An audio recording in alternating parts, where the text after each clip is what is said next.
Bentornati a Verona Economia, oggi venerdì puntata speciale dedicata al calcio dilettantistico. Nel fine settimana riprendono i campionati giovanili e quelli dilettanti fino alla promozione e tra i vari protagonisti coinvolti in questa ripartenza ci sono anche gli allenatori. Noi abbiamo in collegamento un giovane allenatore che ha studiato a Verona, ha vissuto a Verona tanti anni, ora si trova a Portogruaro e allena la Manzanese, una squadra di seconda categoria in provincia di Udine. Diamo il benvenuto a Filippo Piasentin. Benvenuto, mister. Ciao, buon pomeriggio Matteo, a te e tutti i telespettatori. Dicevamo, insomma, una ripresa dopo un mese di stop, un mese che con il senno di poi, vista l'emergenza sanitaria, era anche doveroso in qualche modo fermarsi, vedere un po' come si evolveva anche la situazione legata al Covid. Ma guarda, ti direi assolutamente sì, era doveroso fermarsi, ovviamente credo che l'interesse della salute di tutti sia la cosa fondamentale. Noi per quanto ci riguarda eravamo anche in una striscia positiva, non giochiamo una partita ufficiale ormai dal 19 di dicembre, ma direi che quando succedono queste cose qua va assolutamente in secondo piano. Ecco, per un mister cosa significa tenere fermi i propri ragazzi così tanto tempo? Immagino che comunque abbiate proseguito un po' gli allenamenti, però anche dal punto di vista e fisico, ma anche psicologico, non è facile tenere unito il gruppo. Sì, dici bene, noi fortunatamente siamo sempre riusciti ad allenarci, anche diciamo con una buona numerica. La questione è che ovviamente non hai l'obiettivo della gara, non hai l'obiettivo domenica di affrontare un avversario e ovviamente di fare risultato. In tutto ciò però devo dirti che ad esempio nel nostro caso siamo sempre riusciti a fare dei buoni allenamenti, a tenere comunque un gruppo unito e credo che un pochettino la componente fondamentale sia quella di farli divertire e farli sentire parte di un insieme, insomma, di un progetto. Anche perché voi prima della sosta, insomma, arrivavate da un bel filotto di vittorie e da una situazione, insomma, di grande crescita. È stato un peccato fermarsi proprio sul più bello. Sì, effettivamente avremmo voluto continuare, diciamo, questo rush positivo, questa striscia positiva. Credo che se ci fossimo fermati solo 15-20 giorni, probabilmente avremmo ripreso con lo stesso entusiasmo e potendo anche continuare questa striscia.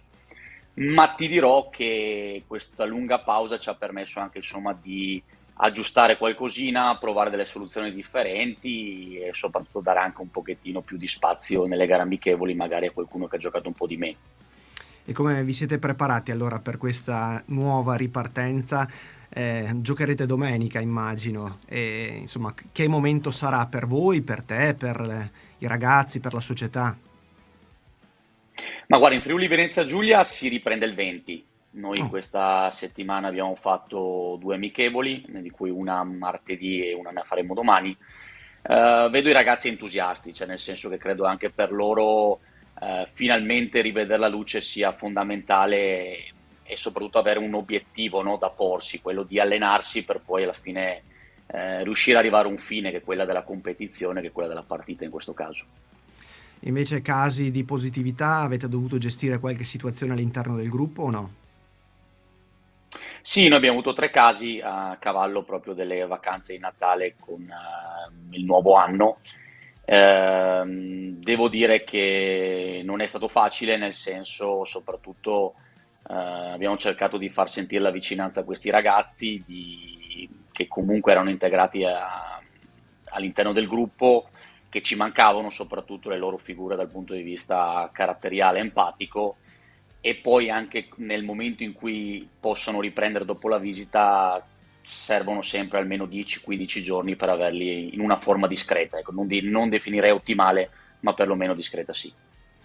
C'è chi dice che insomma queste continue soste, pensando anche al biennio che abbiamo attraversato, abbiano indebolito molto lo sport in generale, cioè si crea anche un po' di disaffezione non solo al calcio ma anche ad altre discipline.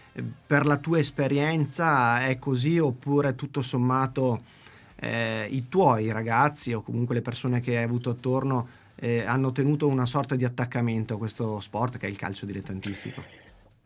Ma sai, Matteo, noi abbiamo giocato anche insieme, per noi il calcio è ed era tutto, era il motivo per cui volevamo uscire da casa e finire i compiti prima, era il motivo per cui volevamo rientrare più tardi possibile a casa. È sempre stata una questione d'amore, ludica, e ovviamente non c'è mai stata una questione lavorativa, ecco, diciamo, su questo, specialmente a livello della prima squadra.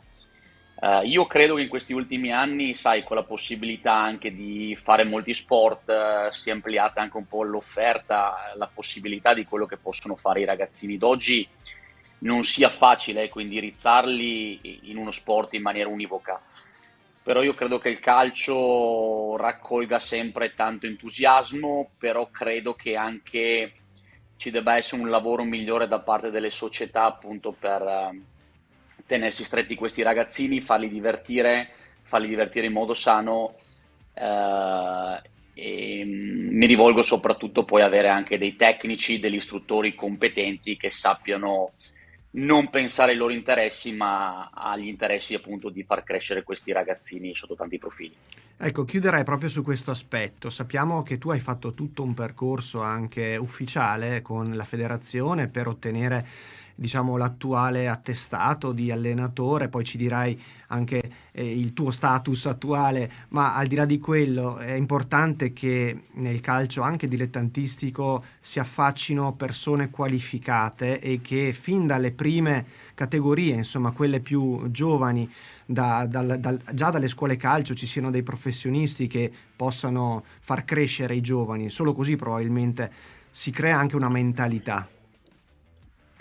Sì, assolutamente d'accordo. Sai, come ripetevo poc'anzi, una volta c'era la possibilità di...